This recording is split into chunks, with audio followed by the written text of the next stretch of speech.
Olá a todos, meu nome é Nicole. Hoje eu vou começar a apresentação sobre a apuração de haveres juntamente com as minhas colegas de curso, a Gabriela, a Lorena e a Tâmila.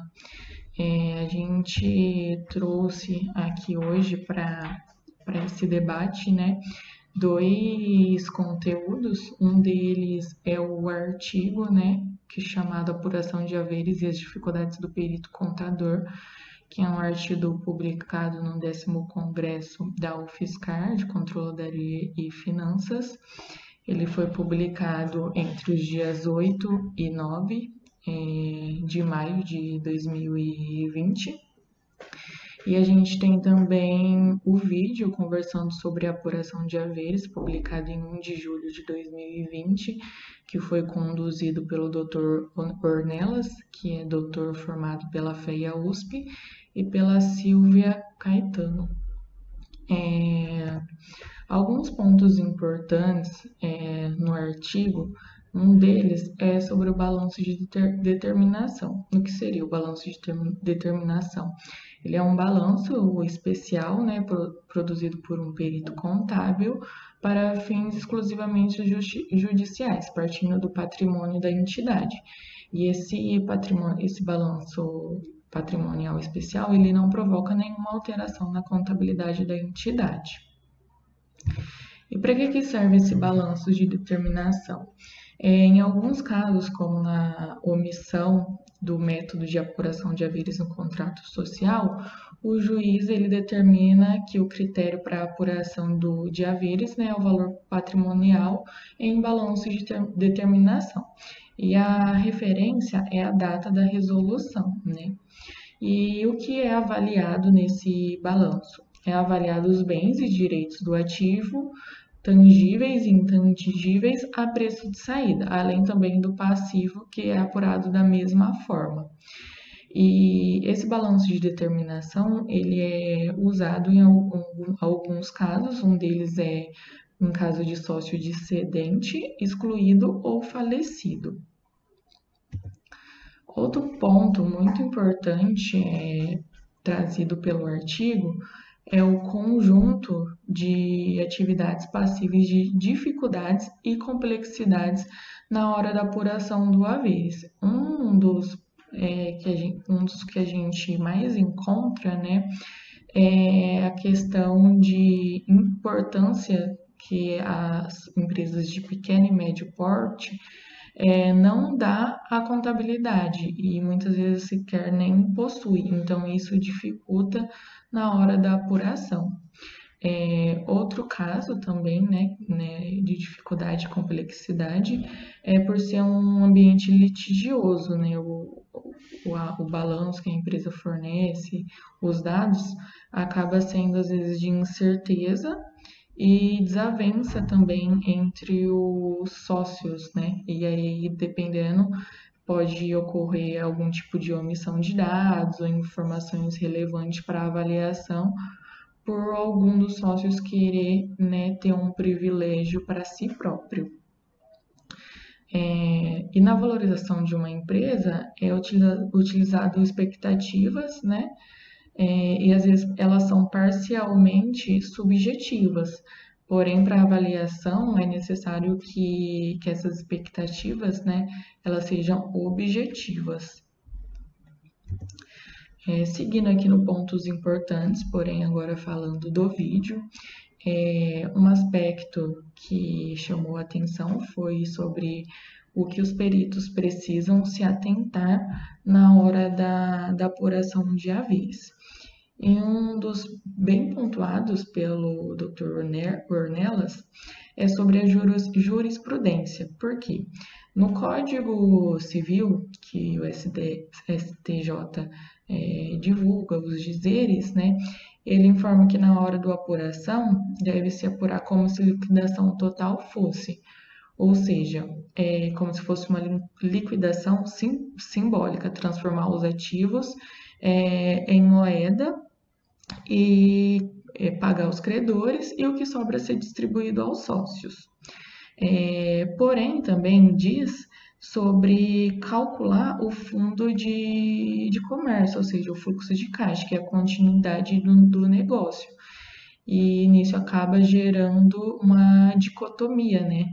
Porque em caso de benfeitoria de propriedade de terceiros, por exemplo, não se pode transformar em dinheiro, né, para fazer essa liquidação simbólica.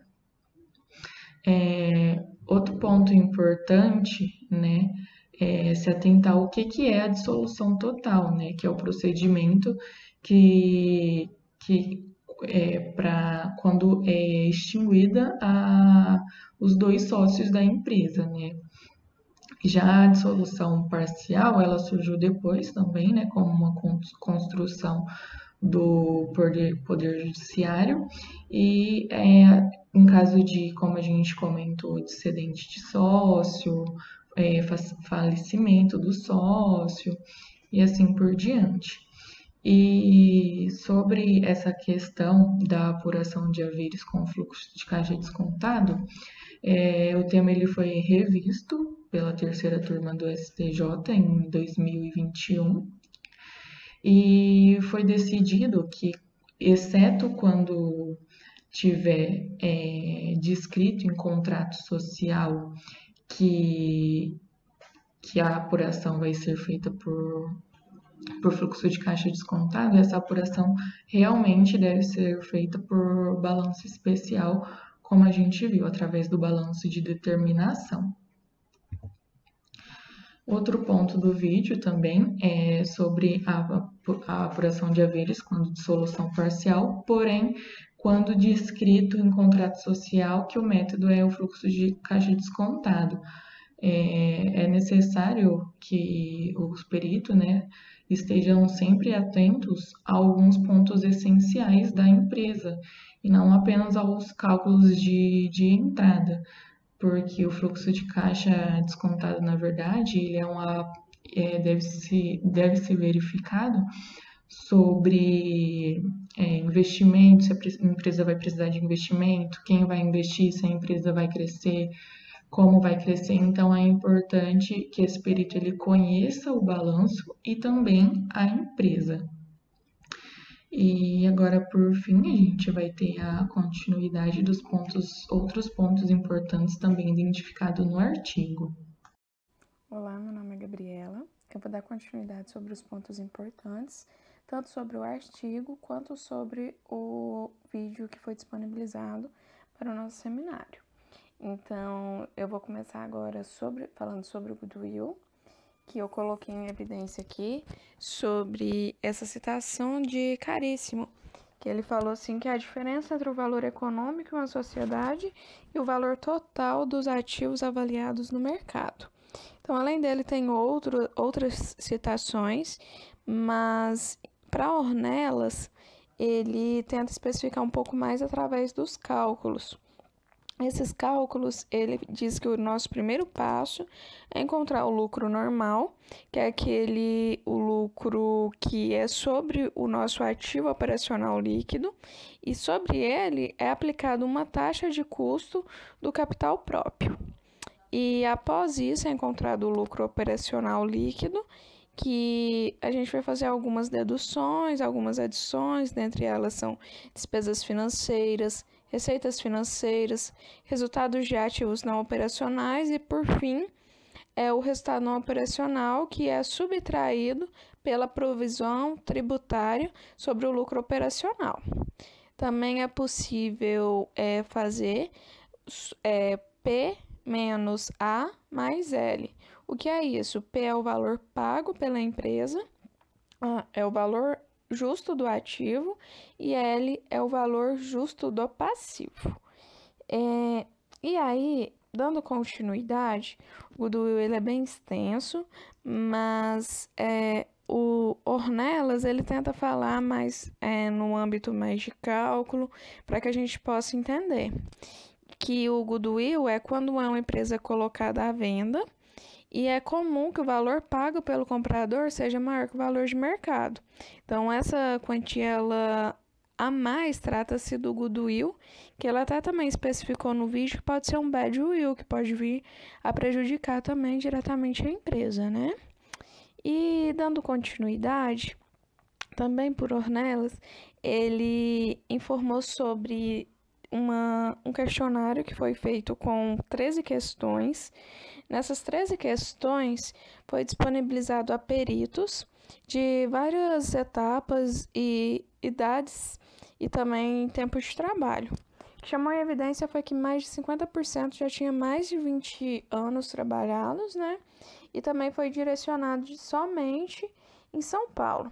Essa pesquisa era para apuração de haveres em processos judiciais e foi enviado por e-mail para essas associações. E os pontos de artigos de pesquisa foram esses e suas percentagens, né? Então, foi especificado aqui que a ausência do balanço especial ficou em 33,3%. Esses 33,3%, o que é esse balanço especial? É um balanço que é a mesma coisa do nosso balanço patrimonial, só que ele se chama especial porque foi levantado a qualquer dia do ano, não somente no final. Então, é um levantamento extraordinário, no qual preservam-se os mesmos critérios de avaliações, que é dos critérios de bens, do ativo, do passivo, e isso não modifica, só o que modifica é que ele pode ser pedido a qualquer momento. Também no vídeo é especificado que é mais vantajoso ter um balancete, porque não se deve confiar diretamente um perito sempre no balanço. Então, o balancete é algo que tem é mais fidedigno, tem uma fiel ali que deixa as informações mais concretas. O segundo aqui foi a ausência de inventário dos estoques, que é bem importante ter esse levantamento do estoque, por conta que, caso não tenha esse levantamento, pode ser que chegue a qualquer momento você não consiga saber o que realmente tem no seu estoque, qual que é o que os seus clientes necessariamente precisam. E hoje em dia tem muitos softwares, tem muitos aplicativos, temos os nossos métodos, né, que é o PEPS, o EPS e o MEPS, e o MEP, perdão. E por isso, não pode deixar de fazer, porque é uma peça que vai alavancar e você vai saber que não vai vender um produto estragado, que está há muito tempo ali, ou que vai ter esse produto quanto vai precisar. A inexistência de documentos é bem recorrente, é preciso fazer sempre uma conciliação bancária, ter todos os extratos. E o que é essas documentações contábeis? Conforme a norma, são documentos, livros, papéis, registros e outras peças que vão compor a estruturação contábil. Então, por último aqui foi a nossa estruturação contábil deficitária, né? Que é uma espécie de memória do negócio. E quando não tem essa memória do negócio, com registros históricos, cronológicos, fatos administrativos, fica bem difícil ser mais maleável, né? E todos os respondentes a 100% falaram sobre a omissão de dados e informações, que isso prejudica muito. E falaram sobre os pontos de atenção, que é a conta de estoque, inclusive o nosso intangível, que agrupa aí o nosso goodwill. Sobre a base final do vídeo, eles falaram sobre os impactos, né, pela pandemia, que nisso falou sobre pensar no cliente, saber o que é ali a sua empresa. Então, pensando no cliente, já volta lá aonde que ter um inventário do estoque, né? E a pandemia causou muita turbulência. Então, por esse motivo, saber ter um norte, saber como que vai ser o pós-pandemia, que seria difícil, né? Só que saber ouvir mais e ter essa perspectiva do mercado externo, não somente interno. E ele citou também que deveria ser levantado mais estudos sobre startups. Essas startups hoje elas estão bem em evidência. Em 2022 foi feito um levantamento que temos em cerca de quase 12 mil de startups. Um exemplo delas a gente tem o Gympass, que é um produto que você paga mensalmente e você consegue usufruir de academia, de nutrição, de vários outros tipos de produto, pagando diretamente na folha de pagamento. E isso está sendo bem vantajoso, vendo que com o futuro a gente precisa muito dessa vida mais saudável, né? E foi citado sobre a economia, a contabilidade, essa rixa, e que a economia ela não tem esse norte que a contabilidade tem de ver tudo por dentro também. Sobre DRE, sobre balancete, sobre contas, sobre planos, né, de contas. E por isso a gente não está ali tentando ter o serviço do economista, como eles também não deveriam tentar englobar a economia na contabilidade, porque são cursos bem distintos. Então, é bem amplo o assunto. Esses foram alguns pontos dos quais me chamaram bastante atenção. Oi, meu nome é Tamila. Eu vou falar sobre os pontos concomitantes entre o artigo e o vídeo, ou seja, os pontos que se repetem em ambos os materiais. Eu vou começar falando sobre a caracterização da apuração de haveres. Bom, no vídeo, o Ornelas trata a apuração de haveres como um procedimento judicial desenvolvido por um perito contábil, que tem o objetivo de mensurar a participação societária do sócio desistente. E na mesma linha, o artigo trata a apuração de haveres como um procedimento para avaliar o patrimônio da empresa, para definir o valor da participação de cada sócio. O balanço de determinação ou o balanço especial. Nada mais é que um balanço patrimonial produzido por um perito exclusivamente para fins judiciais. Caso no contrato social da empresa não esteja pré-definida a separação de bens da sociedade, será necessária a realização de um balanço especial, no qual deverá considerar o valor de saída dos ativos e passivos e, após confrontá-los, chegará ao valor do patrimônio líquido e, enfim, o valor a ser distribuído entre os sócios. Bom, durante o vídeo, o Ornelas pontua que muitos acham que esse resultado não estaria de acordo com o mercado, porque nessa situação faltaria a sinergia, também conhecido como fundo de comércio. Sobre os eventos após a apuração de haveres. Tanto o vídeo quanto o artigo falam que o que acontece com a empresa após a apuração de haveres não interfere na apuração de haveres já concluída. As empresas que tiveram apuração, exemplo, pandemia. As empresas que tiveram a apuração de haveres concluída antes da pandemia e durante a pandemia passaram por alguma dificuldade, não poderão modificar o que já estava definido na divisão entre os sócios. O Ornelas até fala no vídeo que apenas o que será modificado é a forma de pagamento. A apuração de haveres não será modificada. E dependerá da liquidação. Bom, a data da resolução da sociedade. Tanto no artigo quanto no vídeo é retratada a dificuldade de apurar a data de resolução da sociedade, pois existe um tempo entre a data base para a apuração dos valores e a data em que o relatório é emitido pelo perito, ou seja, é uma data futura que ao final do processo será uma data passada. Então, existe uma grande discussão em torno da definição dessa data. E, por fim, as dificuldades na perícia, as dificuldades na execução da perícia. O artigo pontua as principais dificuldades que os peritos enfrentam durante a apuração de haveres. Dentre elas, a omissão de dados ou informações das partes. E durante o vídeo, o Ornelas fala muito sobre a falta de confiabilidade que o perito tem que ter em relação aos registros contábeis das empresas. porque na maioria das vezes é essa questão que acontece, omissão de dados e falta de informações das partes. E então, assim, não se pode confiar em tudo que é apresentado. É necessário analisar e estudar as contas, mas com essa falta de, às vezes, registros e omissões, os peritos têm mais dificuldade em executar seu trabalho. Oi, meu nome é Lorena e eu vou falar um pouquinho sobre os entendimentos obtidos pelo grupo, a conclusão, e eu vou começar falando sobre o artigo, né?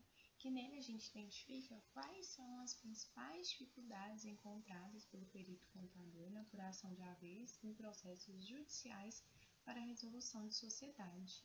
Nem sempre a dissolução societária, seja ela total ou parcial, acontece de forma harmoniosa. Não é difícil a busca do judiciário para solucionar conflito de interesse de sócio dissidente, excluído ou pré-morto em sociedades contratuais. O critério para apuração de haveres pode ser determinado no contrato social, tanto na hipótese de dissolução parcial, em razão da saída de um ou mais sócios, quanto na dissolução total, ocasião em que a sociedade é extinta. O perito contador aponta como problema nas apurações de haveres a inexistência ou baixo nível de confiabilidade da estruturação contábil e a dificuldade de estimar valores subjetivos. E o Dr. Ornelas, ele fala sobre isso na live, né? É essa dificuldade que ele encontra em encontrar documentos, né? Para ter uma apuração mais justa, né? Quanto mais informação, melhor eles conseguem valorar a sociedade. São vários os métodos para valorar uma determinada empresa, que variam conforme o objetivo da avaliação, as características do negócio avaliado e a disponibilidade e a confiabilidade das informações. Não existe um método, um modelo que pode ser considerado como o melhor, porque a escolha do melhor método depende das características que cada empresa possui. Não deve ser confundido, tendo em vista que o balanço especial evidencia a situação patrimonial da entidade na data do evento, e já o balanço de determinação, ele evidencia os ativos a valor de mercado, os passivos a valor presente e o goodwill. Embora não exista lei ou norma instituindo ou obrigando a utilização do balanço de determinação para apuração de haveres, o Dr. Ornelas ele considera a sua utilização como um procedimento contábil que visa suprir informações mais precisas e confiáveis. Ele é muito a favor do método de balanço de determinação, né? Nas apurações de haveres em processos judiciais, os peritos contadores se deparam com situações que, dependendo do seu grau de relevância, alteram o resultado na valoração da sociedade. Geralmente, essas situações são presentes nas microempresas e nas empresas de pequeno porte, porque geralmente as empresas que pertencem a esses grupos tendem a não apresentar uma função contábil estruturada e efetiva, né? Muitas vezes elas nem possuem. As circunstâncias que, a depender do grau de relevância, alteram o resultado na valoração das sociedades são as seguintes: a ausência de escrituração contábil ou deficitária, falta de documentação que dão suporte aos fatos contábeis, inexistências de demonstração contábil à data da resolução societária, que é o balanço especial, e omissão de dados ou informações pelas partes. Tanto o artigo quanto o vídeo abordam um assunto, apuração de haveres, né, como eu estava falando. O artigo, ele aborda o tema analisando as dificuldades dos peritos em desenvolver essa apuração. O vídeo, ele já aborda o lado mais prático, como seria essa execução, os métodos mais utilizados, as críticas em relação aos métodos, as dúvidas que os profissionais têm sobre a apuração e principalmente a crítica, né, referente à abordagem que é utilizada. Que ela pode ser reanalisada e outros métodos podem ser inseridos nessas práticas. E a gente chega à conclusão de que cada vez mais, né, a escrituração contábil ela é indispensável, né, para uma apuração de haveres justa em processos judiciais, que é isso que todo mundo quer na hora dessa dissolução, né, da sociedade, que ela seja justa. E por mais que às vezes as partes tentam omitir algumas informações, né, essa função do perito contador é valorar essa sociedade para que ela seja de forma justa. Então, essa escrituração contábil, ela é cada vez mais importante, né?